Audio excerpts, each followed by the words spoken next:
अयोध्या राम मंदिर चढ़ावा मामले की जांच कर रही एसआईटी आज अयोध्या पहुंच सकती है। ये बड़ी जानकारी इस समय मिल रही है और टीम संबंधित लोगों से पूछताछ कर सबूत जुटाएगी। एसआईटी को जांच पूरी करने के लिए वक्त बढ़ाया गया था, 15 जुलाई तक का वक्त दिया गया है। एजेंसी चढ़ावे में कथित गड़बड़ियों के हर पहलू की गहन जांच कर रही है।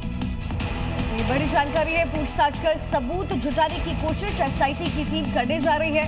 जांच के लिए 15 जुलाई तक का जो वक्त है वो मुकर्रर किया गया है। राम मंदिर चढ़ावा चोरी का मामला जिसमें लगातार जांच पड़ताल चल रही है। अयोध्या के राम मंदिर में चढ़ावा चोरी की जांच के बीच राजस्थान के एक मंदिर में करोड़ों रुपए के गबन का खुलासा हुआ।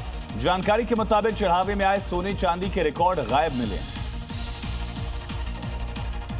जबकि भोजनशाला में लाखों रुपए का फर्जी खर्चा दिखाया गया। साथ ही रसोई में 1 करोड़ रुपए से अधिक हिसाब ही गायब।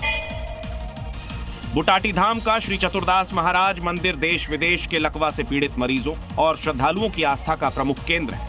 यहाँ श्रद्धालु चमत्कार की उम्मीद और अटूट विश्वास के साथ पहुंचते हैं, लेकिन अब इसी आस्था और मंदिर की करोड़ों रुपए की संपत्ति में कथित गबन का मामला सामने आया है। नागौर कलेक्टर को सौंपी गई जांच रिपोर्ट में मंदिर विकास समिति की वित्तीय गड़बड़ी का खुलासा हुआ है, जिसमें करीब 22 करोड़ रुपए के कथित गबन का मामला सामने आया है।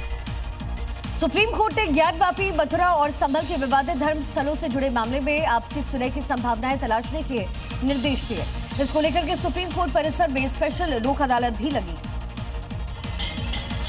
जिसकी तारीख 21, 22 और 23 अगस्त तय की गई है। इसके पहले प्री लोक अदालत सुलह वार्ता के लिए कोर्ट की ओर से दोनों पक्षों को नोटिस जारी किए गए। 5 जुलाई को मथुरा में लोक अदालत तो लगी, लेकिन उसमें मुस्लिम पक्ष के प्रतिनिधि शामिल नहीं हुए, जिसको लेकर सुलह की उनकी मंशा पर सवाल उठ रहे हैं। मथुरा में श्री कृष्ण जन्मभूमि और शाही ईदगाह मस्जिद प्रकरण को लेकर सनातन हिंदू धर्म, साधु संत, समाज सेवी ओर से कुल 18 याचिका कोर्ट में विचाराधीन है।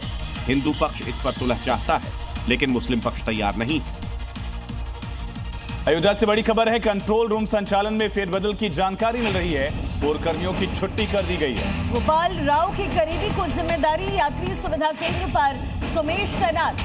महासचिव कृष्ण मोहन का फैसला, कंट्रोल रूम से जोड़े गए कई प्रभारी। और ऐसे में एसपी सुरक्षा को बदलाव की जानकारी दी गई है। कंट्रोल रूम से जुड़े कई कर्मियों को बदला गया है। श्री कृष्ण जन्मभूमि मुक्ति के लिए संतों ने 9 अगस्त को विवादित गुंबद तोड़ने के लिए समर्थन मांगा है। इस कार सेवा के लिए ब्रजवासी साधु संत और धर्म गुरुओं से संपर्क कर उनसे समर्थन मांगा जा रहा है। संतों ने आंदोलन का समर्थन करते हुए कहा कि ये केवल मथुरा का नहीं बल्कि पूरे सनातन समाज की आस्था का विषय है। चलो मथुरा चलें, और हम सबका प्रयास है मथुरा चलेंगे और हमारा मंदिर वहाँ बनना है, उसको बना के रहेंगे। संतों ने मुस्लिम समाज से भी इस मुहिम में समर्थन देने की मांग की है। अब मुस्लिम समाज भी ये चाहता है कि कृष्ण मंदिर भी बन करके इस समस्या का हमेशा के लिए समाधान हो। संतों ने दावा किया कि राम जन्मभूमि आंदोलन की तरह इस बार भी बड़ी संख्या में श्रद्धालु कार सेवा में हिस्सा लेंगे। हालांकि उन्होंने ये भी कहा कि आंदोलन शांतिपूर्ण रहेगा और कानून का सम्मान किया जाएगा। कौशाम्बी गौ तस्करों से पुलिस की मुठभेड़ हुई है। आरोपी अरशद के पैर में गोली लगी है। बड़ी जानकारी समय मिल रही है। यूपी के कौशाम्बी में सुन्ने, नफीस और फकरुल को गिरफ्तार किया गया। 24 जून को गोमांस के मामले में ये फरार थे, वांटेड थे और एनकाउंटर के बाद इन तीनों को गिरफ्तार किया गया। देखिए, पैर में गोली लगने के बाद इनको पकड़ा गया। गौ तस्करों से पुलिस ने मुठभेड़ की। आरोपी अरशद के पैर में गोली लगी। ऑपरेशन लंगड़ा के तहत पूरी कार्रवाई हुई है। सुन्ने, नफीस और फकरुल गिरफ्तार किया गया है। 24 जून को गोमांस प्रकरण में ये जो व्यक्ति है वो वांटेड थे, जिसके बाद ये ऑपरेशन चलाया गया। उत्तर प्रदेश की बागडोर संभालते ही सीएम योगी ने साफ कह दिया था, यूपी में ना अपराध रहेगा ना ही अपराधी रहेंगे। इसे लेकर लॉ एंड ऑर्डर को लगातार मजबूत किया जा रहा है। उसी का नतीजा है कि अपराधियों के पैर जमीन पर नहीं टिकते हैं यूपी में। क्योंकि योगी फोर्स अपराधियों के बुलेट ट्रीटमेंट के बाद अपराधी लंगड़ाकर चलने लगता है।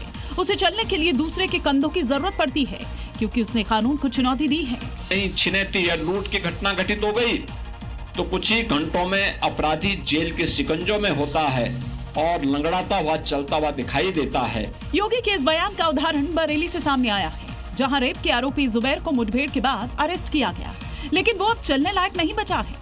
पीड़िता की शिकायत पर जुबैर की तलाश थी और जब सूचना पर उसे रोकने की कोशिश की तो उसने पुलिस पर फायरिंग कर दी, जिसका अंजाम ये है कि अब वो लंगड़ा हो गया।